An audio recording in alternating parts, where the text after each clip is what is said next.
On dit souvent que dans les couples, il est important d'avoir beaucoup de qualités et moins de défauts. Il est important de savoir gérer un foyer et tout le reste. Mais derrière cette gestion de foyer, derrière toutes ces qualités qu'on nous demande d'avoir et qui ont leur place et qui jouent leur rôle, il y a cette qualité dont on nous parle moins.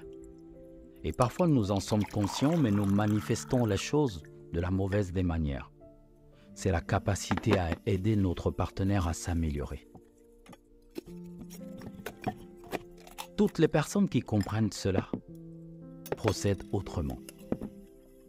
Vont se taire parfois, alors que tout le monde leur dirait « Non, mais pourquoi est-ce que tu laisses passer ?» Parce qu'elles ont une vision sur le long terme. Toutes les personnes qui comprennent ce principe comprennent qu'elles doivent d'abord s'améliorer. Elles doivent d'abord être un exemple pour leur partenaire. Elles doivent d'abord jouer un rôle important pour avoir ce levier dont j'ai parlé dans une vidéo précédente. Mais elles doivent surtout comprendre leur partenaire, comprendre tous ces mécanismes qui poussent cette personne à faire telle chose de telle façon, ainsi de suite.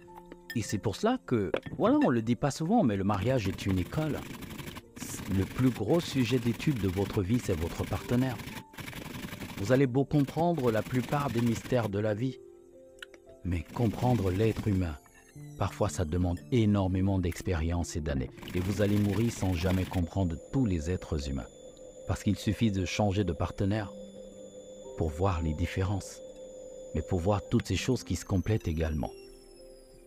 Donc, nous devons avoir cette capacité à aider notre partenaire à s'améliorer. Et comme je le disais, la première des choses dans le processus, ou l'une des premières, je ne vais pas les mettre dans un ordre parfait, parce que ça dépend de l'individu et de nous-mêmes, c'est, comme je le disais, avoir nous-mêmes des qualités. Essayer d'être un exemple. Au début de la relation, pendant que notre partenaire va être en mode « je commande », j'impose ma volonté, je décide de ceci, il va se vanter un peu partout, d'être l'homme, d'être la femme, de faire du chantage et tout le reste. Nous devons nous concentrer sur non seulement toutes ces améliorations que nous devons apporter dans notre vie, mais également sur la compréhension de notre partenaire, de toutes ces choses dont elle a besoin ou dont il a besoin. Parce que parfois l'autre ne sait même pas de quoi il ou elle a besoin. Et une fois qu'on a compris cela, une fois qu'on s'est amélioré, on peut parfois, dans une discussion, savoir que tel sujet, si on le démarre à tel moment, les résultats ne seront pas bons. Si on démarre tel autre dans telles conditions, ce ne sera pas productif. On sait très bien que parfois c'est nécessaire de dire les choses de telle façon, d'éviter tel mot. Ça veut dire que chaque fois qu'on discute avec notre partenaire, on doit faire attention à la discussion. On doit être à la fois acteur de la discussion et spectateur ou spectatrice de la même discussion. On doit voir comment nous-mêmes nous avons réagi et comment l'autre réagit. Quelles sont ces phrases qui reviennent constamment? Quelles sont nos phrases qui reviennent constamment? Qu'est-ce qu'on a l'habitude de dire qui déclenche un certain nombre de choses? On doit comprendre cela. Parce qu'une fois qu'on a compris, on peut gérer une discussion.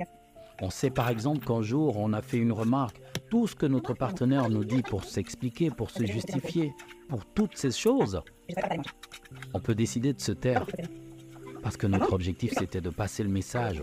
Et si en face, on a la chance d'avoir quelqu'un qui écoute et qui, malgré tout ce qu'elle va dire là ou il va dire là, va mettre en pratique nos recommandations, on n'a plus besoin d'ajouter tout un bavardage inutile.